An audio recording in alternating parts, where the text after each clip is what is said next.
Hello everybody, Dokkan Assets here. Today we are back with another Dokkan battle. Well, I don't know if I want to call this a news video or a discussion video because it is kind of both. But today I wanted to talk a little bit about the new SafetyNet update, what it means for Dokkan, and what it means for emulation of the game as well. I figured that I would make this video not just because I know a ton of people play Dokkan on emulators, but to kind of give a little bit of an explanation for SafetyNet, because I know a lot of people were confused in the comment section when I made this original tweet last night. So let me give you a little bit of a timeline here of the last couple of days before we get into the actual information here of the point of the discussion, right? So a couple of days ago, we had the release of the 4.14.2 update. This update for JP Dokkan was not forced, which means that you could still continue to play the game without the update, right? You could update it if you wanted. Obviously, for us in the West, we update JP Dokkan through QApp, or of course, if you're using an Apple device, you're updating it through your Japanese iTunes store. And obviously, if you're in Japan, you can just do it normally. So that released, right? And it was a bug fix update, because there was a pretty big update with, or a pretty big bug rather, sorry, with Dokkan, where the game would crash, and it was kind of a big problem for a little bit, and they obviously wanted to fix that real quick. So they did fix that with this update. But this update not only fixed that, it also kind of added in a lot of other things, right? Which I feel like is important to talk about, because now it's a really big deal. Carrie, homie, he is a member of Dokkan. He also just kind of peeks around in Dokkan's files and the data and stuff like that. So he is definitely somebody that I trust with this type of information. This small, meaningless bug fix JP update was a big update in things of SafetyNet once again.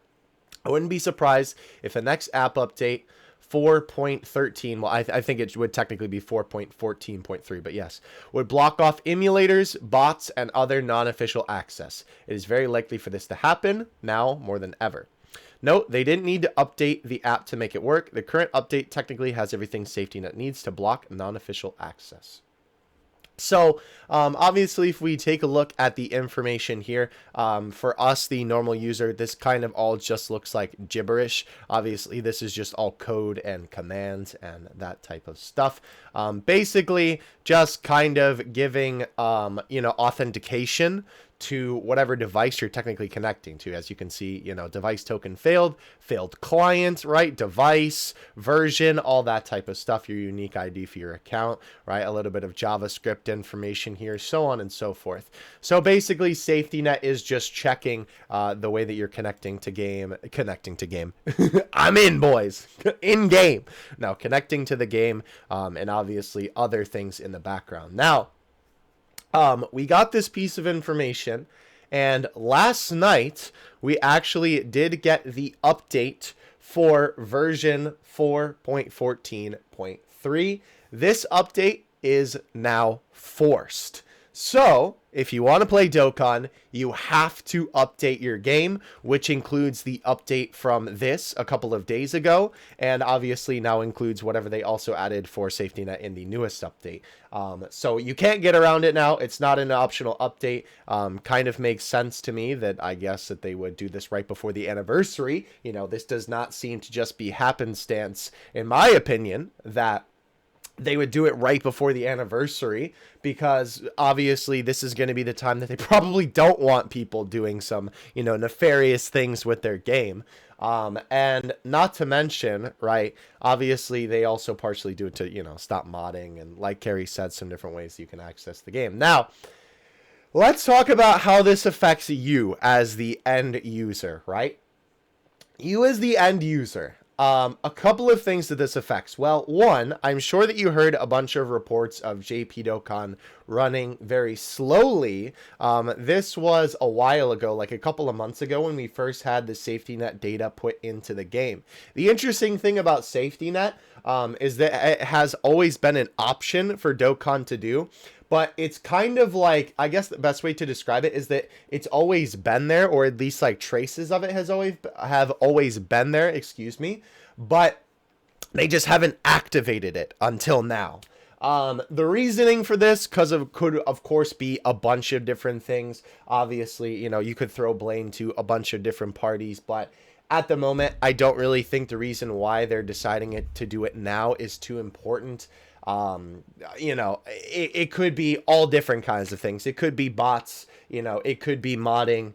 There's no real way to know either what specifically caused them to put this into action more recently than anything. But yeah, so they only activated it more recently, right? So because of this activation, the game runs a lot slower, which is the cause of SafetyNet. Whenever you do something in Dokkan, right, in the menus or what have you, you click something, and then the game has to send that input up to the server. The server has to go check it, right, make sure that it's okay, it doesn't detect anything wrong with that, and then send the information back to the game, and then you're allowed to continue, right? And that is for literally every single action that you do. That is how I understand how SafetyNet works anyway. So with that, obviously that makes the game run slower because it's having to check all of this extra information. Not just that, but like Carrie did mention, bots are also going to be kind of scary to use for this. Because of course, when it comes to bots, they're not accessing the game through traditional means, right? Whether this be, asset bots like I use to get the assets from the game, or whether this be like farm bots or whatever it may be, right? Obviously, now Akatsuki's going to be taking a little bit of a look at me like, oh, hey, man, whoa, that ain't official access. You know what I'm saying? That's not a normal APK. The other important thing, and the title of this video, is the whole emulator side of things. So the weird thing about emulators, right? It's kind of a very interesting beast when it comes to emulation and like platforms of, like mobile type of things, right? There are some companies who really don't care about emulation of their apps, right? Like, for example, Grand Cross, even though I know you've all been kind of stomping on Grand Cross at the moment, they have a official collaboration with BlueStacks where they support the game natively on BlueStacks. You can even play it in a 16:9 aspect ratio, right? Rather than just the aspect ratio of your phone where it's vertical. And, they completely support it. There are other companies like Nintendo. When Fire Emblem Heroes released, obviously their Fire Emblem gacha game, you literally couldn't even play it on an emulator because as soon as you tried to get it, they'd be like, oh, no, cannot play game. So it kind of just depends on the company. But besides the fact that you're not accessing it through a traditional device, which is obviously the device that you're supposed to be accessing it through. Of course, that being like a mobile phone. The other thing with an emulator is that there's obviously a lot more that you can do with it that you can't do with a traditional phone, at least easily anyway, right?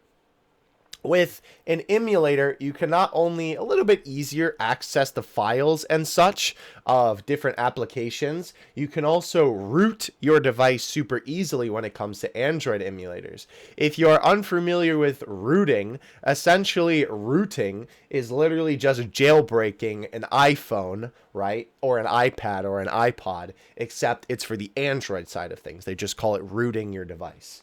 And if you're unfamiliar with jailbreaking, it is basically just the process of getting complete and full access to everything that your device can do. When it comes to emulators, especially like Nox, right? Nox literally just has a button in the settings to root your device. You literally check it, restart Nox, and bam, your device is rooted in 2 seconds. It's that easy.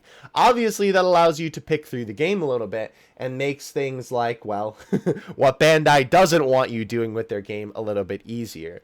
So obviously, they don't want that. And that is just another way to block off emulators as well. The other thing that I kind of understand about emulators is that it's a little bit easier to I don't know, like stone shops and in-game currency works a little bit different on emulators depending on the game. I don't really know how to explain it properly to make it make sense. But I believe it's a little bit easier to make fraudulent purchases on an emulator too. Don't quote me on that one though. That's just some things that I've heard through the grapevine throughout the years. But 100% the process of buying and stuff like that is a little bit more jank on emulators. So I'm sure that they also don't want to be dealing with that. But at the current time, what I would tell you is it is 100% safe it is not safe to keep your account on an emulator. There we go. I would always tell you to back up your Dokkan account, whether that be to link it to your Facebook, link it to your Google account, whatever that may be. If you care about your Dokkan account, you need to have that boy linked no matter what. Besides that, though, I would definitely say that it is not safe to keep it on an emulator right now. I have been saying that, you know, it might actually come to this point for a little bit. I removed all of my accounts that I care about off of emulators some time ago. I actually used to stream using BlueStacks for Dokkan, because obviously then it's like unlimited phone battery, unlimited power. But I don't do that anymore because it is a danger to my account 100%. So this is a little bit of a PSA. I would definitely tell everybody, you know, definitely try your best to get your accounts off of emulators. If you have a bunch of them, well, unfortunately, that's going to be a little bit of an L. You'll have to figure out what you're going to do there. But, of course, your main Dokkan account you always want to protect with the utmost importance. But I believe that is going to be it. Yes, thank you, brain. That is going to do it for today's video. Please let me know what you thought in the comments section below. Other than that, though, I will catch you in the next one. Dokkan Assets out. Peace.